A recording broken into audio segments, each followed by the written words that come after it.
नमस्ते श्रोतागण। कहानी चैनल में आपका स्वागत है। आइए सुनते हैं पद्मा सचदेव जी की कहानी हम वतन।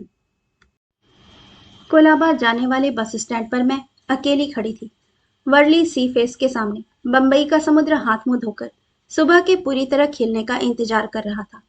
उसकी छाती पर अटखेलियां करते समुद्र पाखी लहरों के साथ ऊपर नीचे जा रहे थे। दूर तक फैले समुद्र पर जहां मटियाला सा नजर आता था, वहां खड़े दो तीन जहाज चित्र की तरह मढ़े लग रहे थे। तभी सुबह के साथ अटखेलियां करती हवा ने मेरे कान में आकर कहा, कोलाबा जाने वाली बस आ रही है। बस घूं करके झटके के साथ आकर रुकी। मैं बस पर चढ़कर बिना रुके सीढ़ियों से ऊपर की मंजिल पर दौड़कर चढ़ गई और आगे की सीट पर बैठ गई। समुद्र की लहरों ने मुझे पकड़ना चाहा। ज्यों ही खूब ऊंची छलांग उन्होंने लगाई तो मैं पूरी उसमें भीग गई। बस दौड़ने लगी तो मुझे लगा मैं हिंडोले पर झूल रही हूँ। बस बाएं मुड़ती तो मैं पूरी की पूरी पीतल की गगरी की तरह बाएं झुक जाती और दाएं मुड़ती तो दाएं लुढ़क जाती। सीट की लोहे की डंडी को जोर से थामे हाजी अली के आगे से निकली तो मैंने हाजी अली पीर को झुककर आदाब करके सैनिकों की लंबी उम्र की भीख मांगी। हाजी अली का सुंदर चौराहा पार करके मैं पेडर रोड में दाखिल हुई तो मुझे होश आया और 1971 की जंग में जख्मी हुई जवानों की सूरतें आंखों में घूमने लगी। भारत पाक में छिड़ा युद्ध खत्म हो गया था। बच गई थीं कुछ सांसें, जिन्हें जंग के मैदान से उठाकर लाना पड़ा था। मुझे ख्याल आया, इसी तरह कई जख्मी पाकिस्तान में भी होंगे। मैं कोलाबा के मिलिट्री अस्पताल में आए घायल सैनिकों को देखने जाती थी। वहां के सभी डॉक्टर व नर्सें मुझे जानते थे। वही बता देते थे, आज इस मरीज के पास जाकर बैठो, आज उस सिपाही से बातें करो। मैं उनकी दवाई का भी पूरा ध्यान रखती और उनसे बातें करती रहती। बड़ा सुकून मिलता। यूं लगता इस जंग में मेरा भी योगदान है। मैं इनकी सेवा करके देश की सेवा कर रही हूँ। रास्ते में मैंने अपनी हैसियत के मुताबिक 1 दर्जन केले, 1 दर्जन संतरे और कुछ गुलाब के फूल खरीदे। सीढ़ियां चढ़कर मैं अस्पताल के पहले माले पर पहुंची तो व्हील चेयर पर उकड़ू बैठा एक सिपाही आंखों पर हाथ रखे कराह रहा था, हाय माए के करा, हे माँ क्या करूं। मैं चौंकी, यह डोगरा जवान है। मैंने वहीं से व्हील चेयर पर हाथ रखा और खिदमतगार की तरफ मुस्कुरा कर देखा और साथ साथ चल पड़ी। कमरे में जब उसे बिस्तर पर लिटाया गया तो फिर वह एक बार बोला, हाय माए बड़ी पीड़ है, हे माँ बड़ी पीड़ा है। मेरा कलेजा बाहर आ गया। उसकी आवाज में पता नहीं कितने दर्द भरे थे। माँ कहते वक्त जब उसके होठ मिले तो उसके सूजे हुए होठों पर खून का एक कतरा निकल आया। डॉक्टर ने आकर उसे एक इंजेक्शन दिया। उसका मुंह सिर ढका ही था। मैंने उसके कंधे पर हाथ रखा और धीरे, बहुत धीरे, जैसे माँ अपने सोए बच्चे की बगल में जाकर लेटती है, डोगरी की लोरी गानी शुरू कर दी। तू मल्ला तू, लोग पन्नन ठिकरियां, बादाम पन्ने तू मल्ला तू, लोग पौन मंडियां, ने आ करे तू। मेरे बच्चे, लोग ठीकरे तोड़े तो तू बादाम तोड़े, लोग अदालत में बैठे तो तू उनका न्याय करे, यही मेरी दुआ है। उसकी सांस हल्की होती गई। उसने बड़ी कोशिश करके एक आंख जरा सी खोली और इत्मीनान से मुझे देखा। उसके गाल मुस्कुराहट में खींचे। उसके होठों पर खून का कतरा एक विद्रोही की तरह आ निकला। उसने गर्दन को जरा सी जुम्बिश देकर कहा, गाओ और गाओ। लोरी का अंतरा अभी अधर में ही फड़फड़ा रहा था कि वह तृप्त बच्चे की तरह सो गया। उसके सोते ही अपने दोनों हाथों से मुंह छुपाकर मैंने अपने आंसू बह जाने दिए। पता नहीं यह कब तक चला। बे आवाज आंसू निकालने में बड़ी तकलीफ होती है। आवाज अंदर ही घुटकर फड़फड़ाती रहती है। खारा पानी निकलने के बाद भी कुछ भीतर रह जाता है, जो बादलों में बिजली की तरह मुखर होता रहता है। अचानक कंधे पर एक हाथ का कसाव मुझे बाहरी दुनिया में ले आया। मैंने अपनी चुनरी से आंसू पोंछे और घूमकर देखा। सिपाही की उम्र का ही एक डॉक्टर सफेद कोट पर झूलता स्टेथोस्कोप हाथ में थामे बड़ी हमदर्दी से मुझे देख रहा था। उस वार्ड में 6 बीमार थे। सबके बिस्तर के आगे पर्दे लगे थे। उनके भीतर युद्ध की भयावहता का नंगा रूप खुला पड़ा था। डॉक्टर ने मुझे पीछे आने का इशारा किया। बाहर कॉरिडोर में आते ही उसने बहुत धीमी आवाज में पूछा, आपको कैसे पता चला? मैं हैरान सी डॉक्टर को देखने लगी। शायद उसे अपनी गलती का एहसास हुआ। वह सवालिया निगाहों से मुझे देखने लगा। मैंने कहा, मैं रोज यहाँ मरीजों के पास आकर बैठती हूँ। यह डोगरी बोल रहा था तो मैं इसके पीछे पीछे चली गई। यह मेरा हमवतन है, इससे बड़ा कोई रिश्ता नहीं होता। इसे क्या हुआ है डॉक्टर साहब? वह वार्ड के अंत में खिड़की से झांकते समुद्र को देखते हुए बोला, इसके दिमाग में छर्रे घुस गए हैं। यह बम फटने के स्थान से अपने साथी को उठाकर लाया था। हम कुछ नहीं कर सकते, बस जब तक है तब तक इसकी देखभाल कर सकते हैं। इसकी तकलीफ किसी से देखी नहीं जाती। जब यह चिल्लाता है तब दीवारें भी सहम कर कांपने लगती हैं। मैंने पूछा, इसके घर वालों को तार दे दिया होगा? जम्मू से यहाँ आने में भी 2 दिन लगेंगे। डॉक्टर चुपचाप सोचने लगा, फिर बोला, पर आप आती रहिए। मरने से पहले किसी अपने को देखकर इसे यकीनन खुशी होगी। मैंने पूछा, डॉक्टर साहब, इसे कब तक होश आएगा? डॉक्टर मायूस होकर बोला, दर्द पर मुनहसिर है, 4-5 घंटे तक आ सकता है। 4-5 घंटे बाद जब मैं लौटी तो वह सूप पी रहा था। मैं आकर उसकी चारपाई के पास रखे स्टूल पर बैठ गई।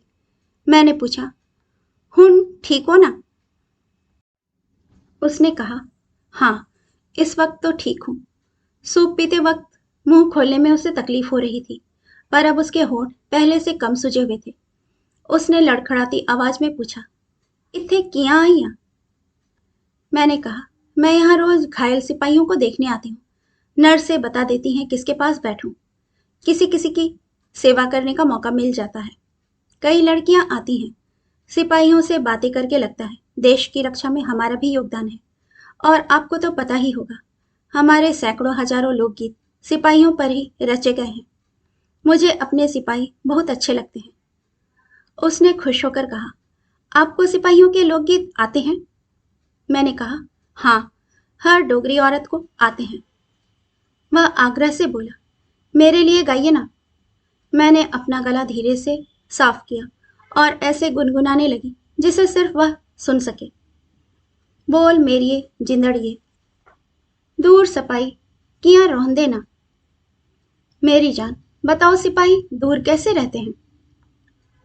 उसे अपनी भाषा में गीत सुनकर सुकून मिल रहा था, जैसे मादरी जवान उसका दर्द पी रही थी। आसपास मरघट जैसी खामोशी थी। थोड़ी देर बाद मैं चुप हो गई। मैंने धीरे से पूछा, आप कहाँ के हैं? उसने कहा, चनैनी का हूँ। जम्मू से कश्मीर जाते हुए दाईं तरफ सफेद सफेद महल है ना, वहीं एक नदी बहती है, वहीं बिजलीघर भी है। चनैनी के राजा की माँ हमारे ही गांव की बेटी थी। मैं कई बार राजा के महल में भी गया हूँ। राजा की बात करते करते उसके चेहरे पर बड़प्पन की एक परछाई उजलाने लगी। मुझे लगा यह खुद भी राजा है। मैंने पूछा, घर में कौन कौन है? उसकी आंखें भर आई, फिर वह मुस्कुराकर बोला, सब कोई है। मेरी माँ, बापूजी, बड़ी भाभी, भाई जी और उनके बच्चे। वैसे तो गांव में हर कोई अपना ही होता है। फिर वह बोला, बोबो जी, बड़ी बहन, आप कहाँ की हैं? मैंने कहा, पूरमंडल की हूँ, नाम सुना है? वह उत्साह से बोला, मैं वहां शिवरात्रि में गया था, देविका में भी नहाया था। देविका को गुप्त गंगा कहते हैं ना? मैंने मुस्कुराकर कहा, हाँ। फिर वह बोला, मैं अपनी भाभी को लिवाने गया था। मैंने पूछा, तुम्हारी भाभी कौन से मोहल्ले की है? उसने रस में डूबकर कहा, बोबो, मोहल्ला तो नहीं जानता, पर उसके घर अत्ती है। भाभी की छोटी बहन अत्ती, यह उसका नाम है। मैंने पूछा, यह क्या नाम हुआ, अत्ती? उसने मुस्कुराकर कहा, अति से बना होगा, वह काम अति में ही करती है। पानी भरने जाएगी तो 16 घड़े भर लाएगी। एक बार में 2 घड़े उठाती है अति। उसका चेहरा मुलायम हो आया, पूरे वजूद पर जैसे अति छा गई। मैंने उससे बड़े स्नेह से पूछा, तुम्हें अति अच्छी लगती है ना? वह शर्मा गया। मैंने मन के आकाश में सपने का एक गुब्बारा बनाकर छोड़ दिया, ऊपर, बहुत ऊपर। फिर सोचा, अपने गांव में अत्ती को ढूंढना कोई मुश्किल ना होगा। ढूंढ ही लूंगी, पर किसके लिए? वह कह रहा था, मेरी माँ रोज सवेरे मुझे कीरड़ पिलाती थी। कीरड़ जानती हो ना? मैंने कहा, हाँ, जिस दही से मक्खन नहीं निकाला जाता उस लस्सी को कीरड़ कहते हैं। हम दोनों ही एक साथ बोलकर हंस पड़े। मैं उसका हाथ सहला रही थी। वह कह रहा था, बोबो जी, मेरे बापू भी फौज में ही थे। लड़ाई में उनकी बाह पर गोली लगी तो पेंशन पाकर घर आ गए। अब उनकी पेंशन और थोड़ी सी खेती से ही गुजारा होता है। मैंने पूछा, और तुम्हारा भाई? वह कहने लगा, भाई तो जम्मू कश्मीर रूट पर बस चलाता है। कभी जम्मू कभी कश्मीर, महीने में 1-2 दिन घर भी रहने आता है। मैंने कहा, फिर तो तुम उसके साथ बस पर खूब घूमते होगे।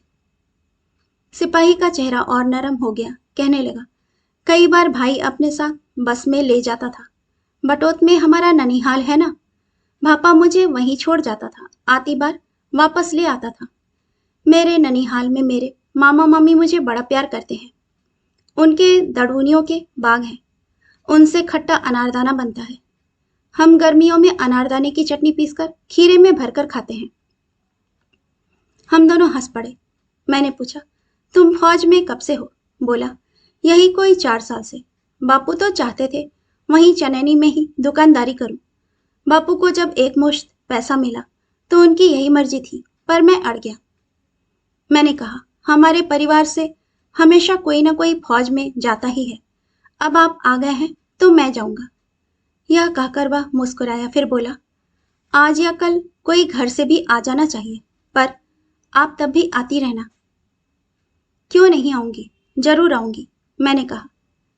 तभी मैंने देखा, उसके चेहरे पर दर्द की लहरें उठने लगी थी।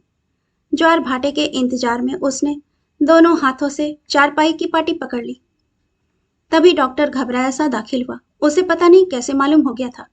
उसके साथ नर्स थी। डॉक्टर मुझे देखकर सुकून व इत्मीनान से बीमार के पास झुका और उससे बोला, देखा ना, घर से भी कोई ना कोई आ ही गया, मैंने कहा था ना। सिपाही मुस्कुराया, फिर बोला, अभी मैं दर्द बर्दाश्त कर सकता हूं। बोबो जी भी यही हैं। डॉक्टर ने सवालिया निगाह से मुझे देखा। मैंने कहा, डॉक्टर साहब, डोगरी में बोबो बड़ी बहन को कहते हैं।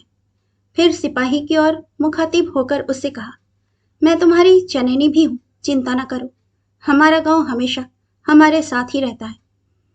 पता नहीं यह मैंने कैसे कह दिया। अपने गांव के नाम से वह तड़प कर मुस्कुराया। मैंने उसका हाथ अपने हाथ में लेकर कहा, चन्न महाड़ा चढ़ैया, ते लिश्के बिच थालियां, चमकी चनैन मोइये, दिख राती कालियां, मिलना जरूर मेरी जान हो।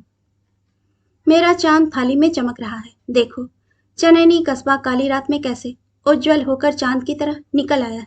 मेरी जान, मिलना जरूर। देखो, तुम्हारी चनैनी पर भी लोकगीत बना है। वह मुझे अविश्वास से देख रहा था। शायद वह सोच रहा था कि मैं चनैनी हूं या नहीं। चनैनी उसका खूबसूरत कस्बा, उसका जन्मस्थान, जहां काली रातों में चमकते राजाओं के सफेद महल हैं, जहां बहती नदी के पानी से झांकते गोल गोल पत्थर तारों की तरह जगमग करते हैं, जहां से श्रीनगर जाती बस की घुमावदार चाल को उसका कस्बा टुकुर टुकुर ताकता रहता है, जैसे नंग धड़ंग बच्चे हैरानी से बस की रोशनियों को देखते हैं। डॉक्टर ने सिपाही को इंजेक्शन लगा दिया था। वह धीरे धीरे नींद की गोद में जा रहा था। डॉक्टर ने मेरे कंधे पर हाथ रखा। मैं रो रही थी। क्या ये टुकुर टुकुर ताकती इसकी आंखें सचमुच में निश्चल हो जाएंगी? क्या यह अपनी जन्मभूमि के लिए तड़पने वाला सिपाही यहाँ बंबई के किसी शमशान घाट में राख हो जाएगा, या इसके घरवाले इसका शव चनैनी ले जाएंगे? कौन जाने। मैं तो यूं ही लपेट में आ गई थी। डॉक्टर की आवाज से मैं चैतन्य हुई। मैंने अपने आंसू बह जाने दिए। डॉक्टर ने उन पर कोई ध्यान नहीं दिया। बाहर आकर मिन्नत से बोला, आप कल भी आएंगी ना? मैंने कहा, हाँ। डॉक्टर ने कहा, आप कभी भी आइए, पर सुबह नाश्ते के वक्त यह थोड़ा चैतन्य रहता है। घर जाते समय मुझे लग रहा था, मेरा आत्मीय, मेरा अपना, मेरा वतन जाया यहाँ अकेला पड़ा है।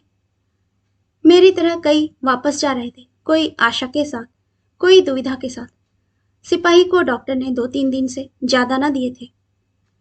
अगली सुबह मैं पहुंची तो वह नाश्ता कर चुका था। नर्स उसका मुंह पोंछ रही थी। छर्रों से भरे सिर पर सफेद कपड़ा कफन की तरह लिपटा हुआ था। उसने मुस्कुराकर मेरी ओर देखा तो वह मुझे किसी दरवेश की तरह लगा, दरवेश जो अपनी जगह से निकलकर बाहर आ गया हो। नर्स ने आंखों ही आंखों में पूछा। मैंने कलाकंद का दोना उसकी तरफ कर दिया। नर्स भी मुस्कुराने लगी। उसने कलाकंद का दोना हाथ में लिया और सिपाही को खिलाने लगी। सिपाही ने काफी कलाकंद खा लिया तो कहा, सिस्टर तुम भी खाओ ना। सिस्टर मुस्कुराती रही। सिपाही ने मुझे कहा, इस कलाकंद में मुझे उस गुड़ की बर्फी की याद आती है जो हमारी चनैनी में दुर्गा हलवाई बनाता था। इस बात पर हम तीनों हंसे तो हंसते ही चले गए। सिपाही के गले में जैसे कुछ फंसा। मैंने उसकी पीठ पर हाथ फेरा और नर्स उसे पानी पिलाने लगी। काफी देर में उसकी सांस सामान्य हुई। वह ठीक होते ही कहने लगा, बोबो जी आज बड़ा आनंद आया, मुझे कलाकंद बड़ा प्रिय है। मुझे उस पर बड़ा प्यार आया। मैंने प्रसन्न होकर कहा, तुम कहो तो कल राजमा चावल ले आऊं। उसकी आंखें चमकने लगी। वह बोला, राजमा चावल खाए सच में बड़े दिन हो गए। क्या राजमा पूंछ के हैं? मैंने कहा, हाँ पूंछ के ही हैं। वह बेहद खुश हुआ तो मैंने उसे छेड़ा, क्या अत्ती को चिट्ठी लिखूं? वह शर्मा गया। एक क्षण के लिए जैसे उसकी सारी पीड़ा काफूर बनकर उड़ गई। फिर कनखियों से मुझे देखकर बोला, कैसी बात करती हो बोबो, भाई जी सुनेंगे तो मार ही डालेंगे।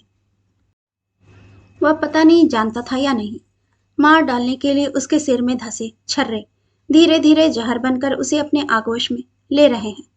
बेहोशी फिर उस पर तारी होने लगी थी। उसका मुंह चमक रहा था। उसके हाथों ने कसकर मेरे दुपट्टे का कोना पकड़ा हुआ था।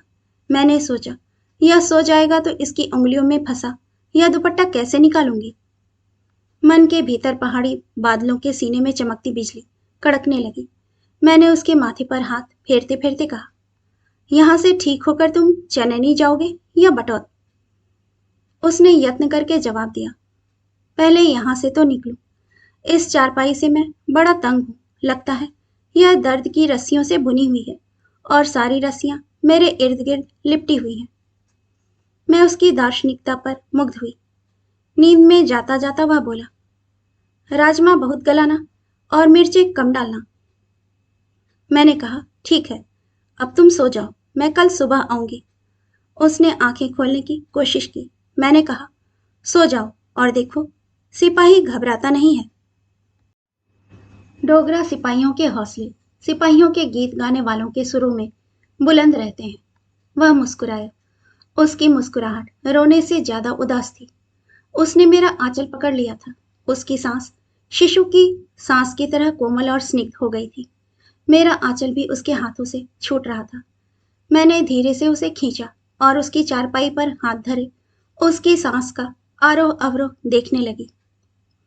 नर्स ने आकर कहा, अब ये 4-5 घंटे सोएगा भाई, तुम जाओ। मैंने कहा, नर्स अगर तुम्हारे रहते उसे होश आ गया तो उसे कहना मैं कल उसके लिए खाना जल्दी ही लेकर आऊंगी। अगले दिन खाने से डिब्बा भरकर राजमा की खुशबू को बंद करके मैं अस्पताल में उसके वार्ड की ओर जा रही थी। मैं सोच रही थी, राजमा चावल खाकर सिपाही कितना खुश होगा। मेरी चाल तेज हो गई। स्त्री को खाना बनाकर खिलाने में अनिर्वचनीय सुख मिलता है। मेरे कदम तेज होते गए। उत्साह दौड़ने लगा। जब मैं उसके वार्ड में पहुंची तो देखा उसके बेड पर 3-4 सिर झुके हुए हैं। टांग में पलस्तर चढ़ा है और सिर पर वह सफेद कफन सा भी नहीं है। वह करा रहा था। मैं पास जाकर खड़ी हुई। रोटी के गरम डिब्बे पर टपकते अपने आंसुओं की आवाज मैं सुन सकती थी। डॉक्टर उसे देख रहे थे। यह सिपाही कोई दूसरा था जिसके लिए मैं राजमा चावल लाई थी। वह कहाँ चला गया? तभी मैंने देखा कल वाली नर्स एक ट्रे रखकर जा रही थी। मैं उसके पीछे भागी। मैंने कॉरिडोर में उससे पूछा, सिस्टर वह कहाँ है जिसके लिए मैं राजमा चावल लाई हूं? सिस्टर बोली, उसके बाद तो उसे होश नहीं आया। कल रात ही उसे ले गए थे। यह सोल्जर आधी रात को आया है। नर्स के लिए यह रोज की बात थी। मैं कितनी देर वहीं खड़ी रही। फिर जाते जाते मैंने अस्पताल के फाटक के साथ वह डिब्बा रखा और घर चली आई। इस बात को कई बरस हो गए हैं। एक बार जम्मू जाने पर सिपाही की बड़ी याद आई, तो तड़के ही मैं चननी की बस पर सवार हो गई। अगली सीट पर बैठे बैठे मोड़ों की प्रदक्षिणा से निढाल होकर आंख लगी तो जगह जगह सिपाही दिखाई देने लगा, जैसे वह मेरे साथ साथ चनैनी जा रहा हो। पता नहीं उसके माँ बाप, भाई भाभी, बच्चे कैसे होंगे। और अत्ती का तो ब्याह हो गया होगा, वह कहाँ जान पाएगी। उसे ब्याह करने की एक ख्वाहिश चिता में भस्म हो चुकी है। ठंडी पहाड़ी हवा बार बार आकर मेरे बालों पर हाथ फिरा रही थी। ख्वाब में मुस्कुराते सिपाही का चेहरा मोड़ों पर झांकने वाले सूरज की तरह चमक रहा था। मुझे लगा वह भी मेरे साथ चनैनी जा रहा है। अभी मैं पूरी की पूरी सिपाही के तसव्वुर में थी कि कंडक्टर की कर्कश आवाज कानों में पड़ी। चलो उतरो, चनैनी, चनैनी की सवारियां। मैंने उतरकर आसपास देखा। दो लोग गठरियां उठाए चल रहे थे। मैं उनके पीछे पीछे होली। पता नहीं क्यों उनको मैंने सिपाही के घर का पता पूछने के काबिल नहीं समझा। बाजार में चारों तरफ देख देख कर मैं हलवाई की दुकान ढूंढ रही थी। दुर्गा हलवाई की गुड़ की बर्फी का जिक्र उसने किया था। मैं धीरे धीरे दाएं बाएं देखती जा रही थी। एक गली में खड़ी कुछ औरतें नल पर पानी भर रही थी।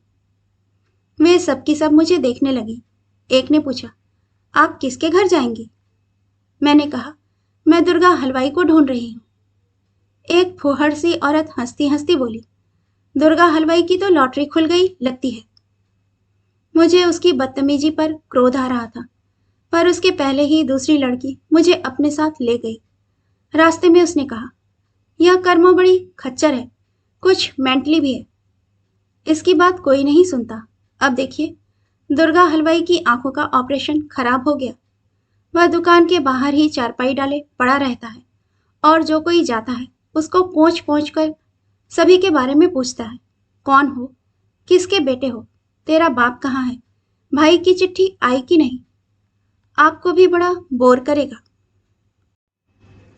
मैंने सोचा यह बोर शब्द पहाड़ों पर भी पहुंच गया है। तभी वह एक दुकान के आगे आकर खड़ी हुई। एक हट्टा कट्टा सांड सा लड़का खोया भून रहा था।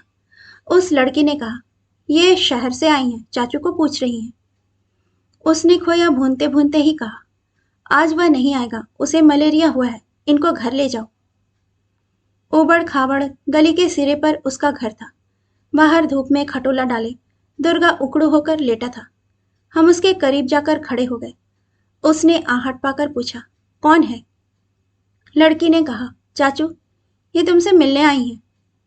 कौन, प्यारी हो? हाँ चाचू, ये कुछ पूछना चाहती हैं। उसने अपना स्थान नहीं बदला, फिर बोला, क्या पूछना है? जल्दी करो, वरना खांसी शुरू हो गई तो।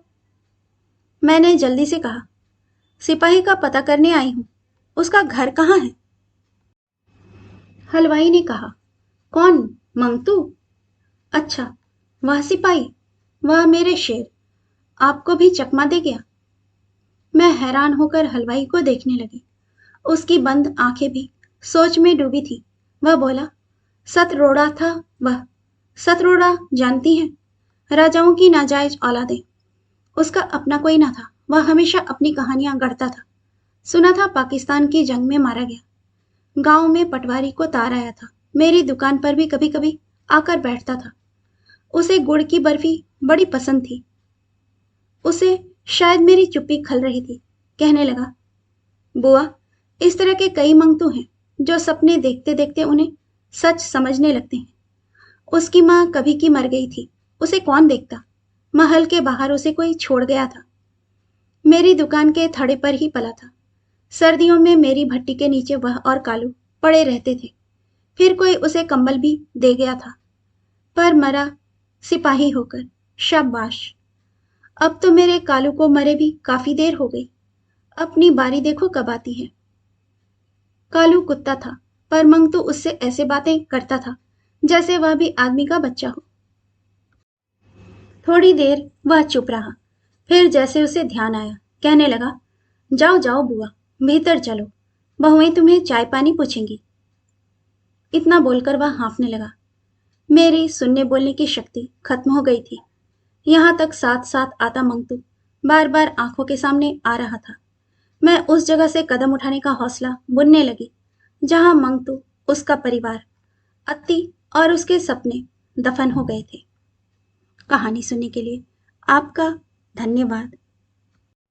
श्रोतागण, आपसे विनम्र अनुरोध है कि कृपया कहानी पसंद आए तो इसे लाइक और सब्सक्राइब जरूर कीजिएगा। धन्यवाद।